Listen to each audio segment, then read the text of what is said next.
You can jump. Jump. Okay. It is time for another Debt-Free Millennials income report. This is how much money I've made in the past month in April, and we've got a special guest. What are you doing? This is my friend's dog, and he's just gonna hang out with us. Cortez, come here. Oh, okay. You can just hang out right there.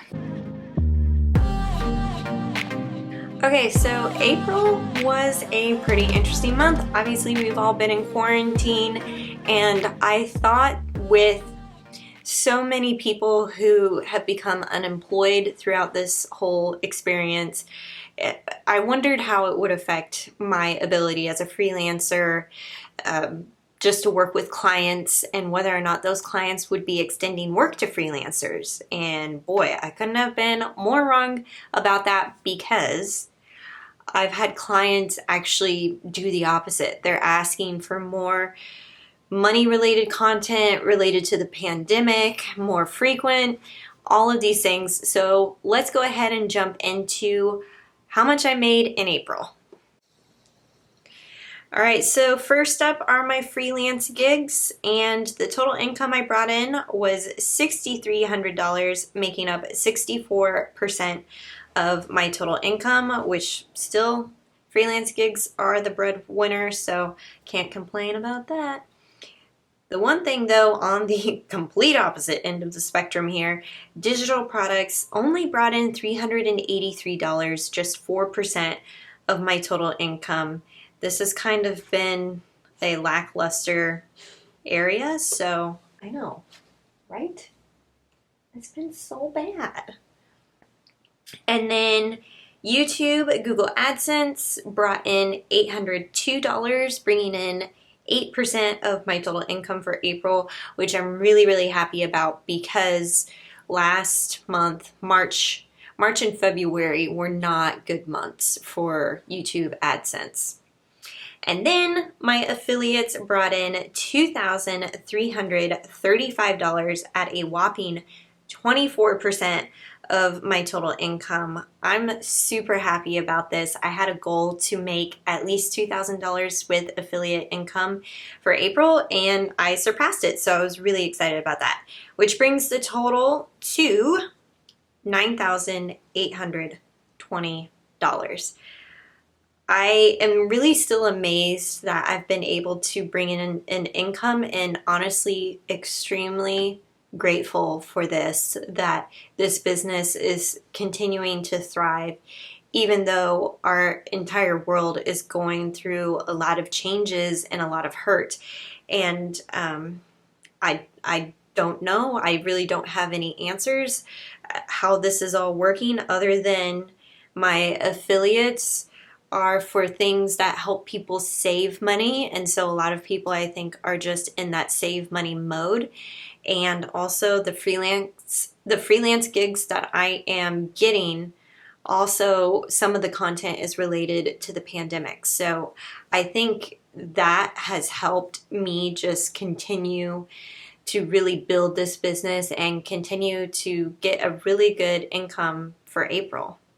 Okay, now for the wins. Classy, bougie, ratchet. I'm not bougie or ratchet, but I'm definitely classy, so we thought I'd throw this quote in there. I don't know. So for the first win, I was approved for a big affiliate program. I'm going to keep the company names anonymous because I don't want to step over any boundaries with contracts into play, because I'm not quite sure, so I'll just take the conservative approach. But I was approved for a really big affiliate income, which helped me dramatically with that affiliate revenue number, that $2,300. So that was huge. The next thing was I raised my rate with one of my clients. And I'm so happy about that, because, oh, Cortez, stop, it's Kyle. Okay, bye. Okay, he gone. Like I was saying, I raised my rate with one of my clients, and not only did I raise my rate and they accepted, But they also asked me if I would be willing to take on more work and turn around that work more quickly. So a lot of times, when I'm producing content for freelance clients, I'll get a week, sometimes more than a week. Sometimes I'll get the entire month to turn around that content. And this time they were asking for really quick, like 1 or 2 days. And so at my increased rate, I said, that is no problem. So that felt extremely good. I've also received additional requests from clients, so that kind of snowballs into the third win here, is the additional requests have been amazing, and I've been saying yes to a lot of stuff. I also recorded a promo video for my #1 seller, the How to Control Your Spending workbook. This definitely by far is the biggest thing everybody really likes to buy from my digital products. And even though digital products hasn't really been a big money maker for me the past couple of months, it still is bringing in an income. And I wanted to test putting a promo video on my sales page to see if that would help people understand what the workbook is, and then also, convince them to buy it, because it is a very helpful tool to control your spending, which helps you on your debt-free journey and helps you pay off more debt. So I'm really excited to see how this will go for the month of May, and just kind of using that as a test experiment. And then my last win for April is I am closing in on 16,000 subscribers. And so I'm very, very thankful for all of you guys who tune in, like the video, subscribe, comment. All of those things help the YouTube algorithm serve up the Debt Free Millennials channel and these types of videos, which is so amazing. Wow, I am getting so many different people and guests inside of this video right now. Cortez, what are you doing? What do you think of my income for April? I love it. Let's double it. Yeah, let's double it. I was adding up all of the totals because I do this on the 1st of every month, and he's usually at work, but since we're quarantined together, he just came in and I was like, I'm adding up the total. And he's like, ooh, what is it? And I told him. It's awesome. Super proud of her. Yay. What are you doing? Ooh. So scared.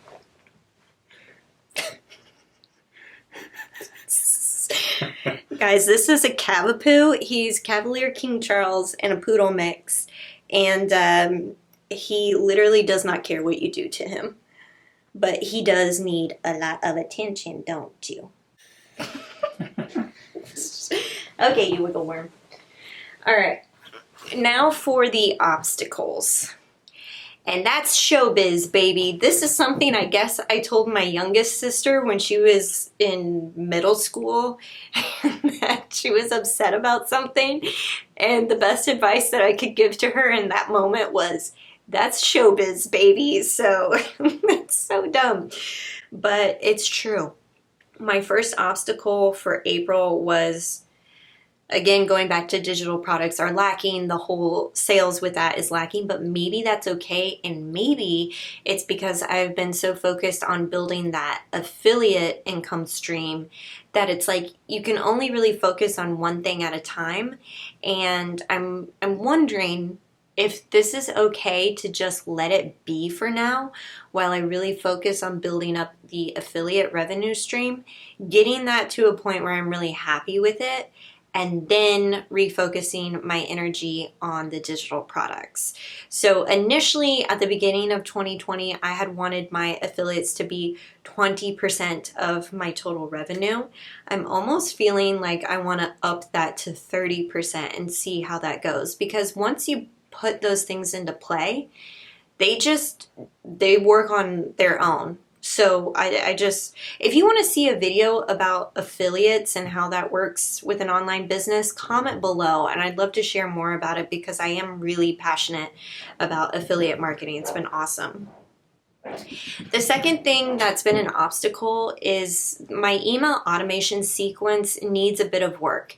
So whenever anybody signs up for the budget toolkit, which is the spreadsheet that I've used to track my income and expenses since 2011, 2012, they are automatically put into an email sequence that also talks about the workbook and then also talks about my online course. The problem is thousands of people have gone through this email automation sequence, and I really don't have a lot of workbook or course sales compared to how many people are inside of that list. The percentage is very, very small. And so it makes me wonder if I could go back through that email automation sequence, take a look at what emails have the most opens, the most clicks, or which ones are just kind of lacking, and how I could rework and maybe test with rewriting those emails and seeing what happens next. Could be a way to just improve the digital product space. And then my last obstacle are quarterly taxes. This is something I'm currently working on with my CPA because a year ago, I was just becoming profitable with Debt-Free Millennials. A year ago, I had just broken even, and I wasn't really making a monthly income that was worth much. A couple $100 initially, and then $1,000, and then $1,500. And now you've seen it grown since I've been doing these income reports that it's literally 8, 9, 10 times that amount. And so quarterly taxes are something that I really want to stay on top of. I have a business budget, and here's the thing that I want to let you guys know. Some of my affiliate revenue that I'm reporting on these videos are not actually hitting my bank account. So I get affiliate earnings like with Robinhood, for example. That money is just comes to me in the form of a free stock, but I still count it because it's still money. Much like with the Madison Reed stuff, I was getting a free product, so I was getting a product credit. That wasn't cash hitting my checking account. I'm still reporting it because it's money I would have spent, but it was kind of messing with my tax calculation and all this stuff. Anyway, it's a big mess, and I'm trying to sort it out because it is extremely important to pay your taxes and pay the right amount of taxes, especially when you're self-employed.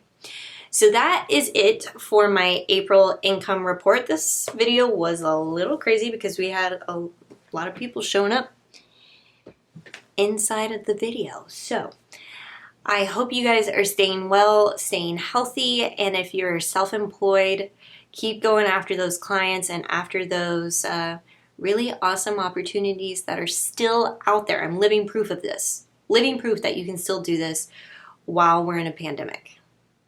Cortez, are you done? Cortez. I think he's done.